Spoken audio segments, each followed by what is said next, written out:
प्रिय भक्तों, जय श्री गणेशाय नमः। आज हम सुनाएंगे आश्विन मास यानी कि कुंवर महीने की कृष्ण पक्ष की गणेश चतुर्थी की व्रत कथा। ये 21 सितंबर को है, दिन शनिवार। अब हम इसकी कथा सुना रहे हैं। ये कथा का है श्री कृष्ण तथा बाणासुर की कथा। युधिष्ठिर जी ने पूछा कि हे कृष्ण जी, मैंने सुना है कि आश्विन कृष्ण चतुर्थी को संकटा चतुर्थी भी कहते हैं। इस दिन किस प्रकार से गणेश जी की पूजा करनी चाहिए? हे जगदीश्वर, आप कृपा करके मुझे सविस्तार कहिए। श्री कृष्ण जी ने उत्तर दिया कि प्राचीन काल में भी यही प्रश्न पार्वती जी ने गणेश जी से किया था। हे देव, कुंवर मास में किस प्रकार गणेश जी की पूजा की जाती है, उसके करने का क्या फल होता है, मेरी जानने की इच्छा है। ये सुनकर हंसते हुए गणेश जी ने कहा कि हे माते, सिद्धि की कामना रखने वाले व्यक्ति को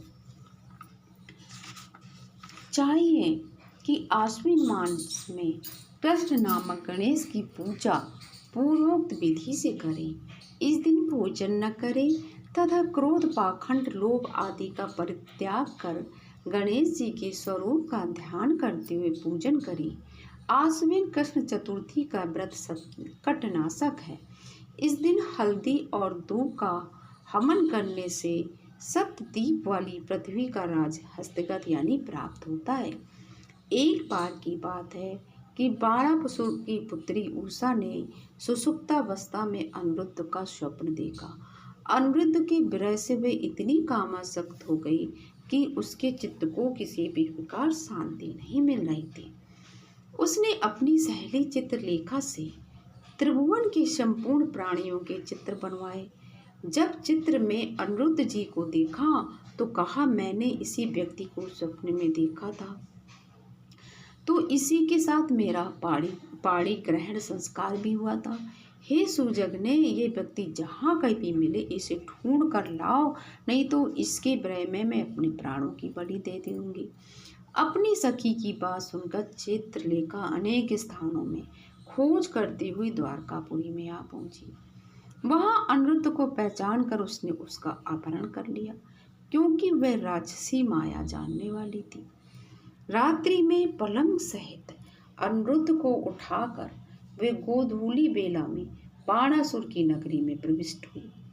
इधर प्रद्युम्न को शोक पुत्र के कारण असाध्य रोग से ग्रस्त होना पड़ा, क्योंकि प्रद्युम्न के ही पुत्र थे अनिरुद्ध। अब जब कृष्ण भगवान जी को अनिरुद्ध के अपहरण होने की सूचना मिली तो भगवान कृष्ण विकल उठे। रुक्मिणी खिन्न मन से भगवान कृष्ण से बोली कि प्रभु, हमारे प्रिय पौत्र का किसने हरण कर लिया है अथवा अपनी इच्छा से कहीं चला गया है। मैं आपके सामने शोकवश अपने प्राण त्याग दूंगी। रुक्मिणी जी की यह बात सुनकर भगवान कृष्ण ने यादवों की सभा में उपस्थित हुए। वहां उन्होंने परम तेजस्वी लोमस ऋषि के दर्शन किए। उन्हें प्रणाम कर श्री कृष्ण ने सारा वृत्तांत कह डाला। श्री कृष्ण जी ने लोमस ऋषि जी से पूछा कि हे मुनिवर, हमारे पौत्र को कौन ले गया? वह कहीं स्वयं तो नहीं चला गया? हमारे बुद्धिमान पौत्र का किसने अपहरण कर लिया? यह बात मैं नहीं जानता। उसकी माता पुत्र वियोग में बहुत दुख का सामना कर रही है। कृष्ण जी की बात सुनकर महर्षि लोमस जी ने कहा, हे कृष्ण भगवान, आप सब जानते हो, लेकिन आप मुझसे पूछ रहे हो तो मैं आपको बता रहा हूँ कि बाणासुर की कन्या उषा की सहेली चित्रलेखा ने आपके पौत्र का हरण किया है और उसे बाणासुर के महल में छिपा कर रखा है। ये बात नारद जी ने बताई है। आप आश्विन मास की कृष्ण चतुर्थी संकटा का अनुष्ठान कीजिए। इस व्रत के प्रभाव से आपका पौत्र अवश्य आ जाएगा। ऐसा कहकर मुनि श्रेष्ठ वन को चले गए। उन्होंने संकटा व्रत करने का उपदेश दिया। श्री कृष्ण जी ने लोमस ऋषि जी के अनुसार व्रत किया। हे देवी, इस व्रत के प्रभाव से उन्होंने श्री कृष्ण भगवान ने बाणासुर को पराजित कर दिया। यद्यपि उस भीषण पुत्र में मेरे पिता यानी शिव जी ने भी बाणासुर की बड़ी रक्षा की, फिर भी वह परास्त हो गया। भगवान कृष्ण ने कुपित होकर बाणासुर की सहस्त्र भुजाओं को काट डाला। इस सफलता का कारण व्रत का प्रभाव था।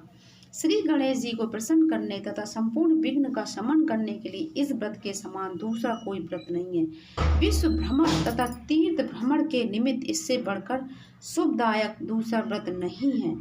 भगवान कृष्ण कहते हैं कि हे राजन, संपूर्ण विपत्तियों के विनाशार्थ इस व्रत को अवश्य करना चाहिए। इसके प्रभाव से शत्रुओं पर आप विजय प्राप्त करेंगे एवं राज्याधिकारी होंगे। इस व्रत के महत्व का वर्णन बड़े बड़े विद्वान भी नहीं कर सकते।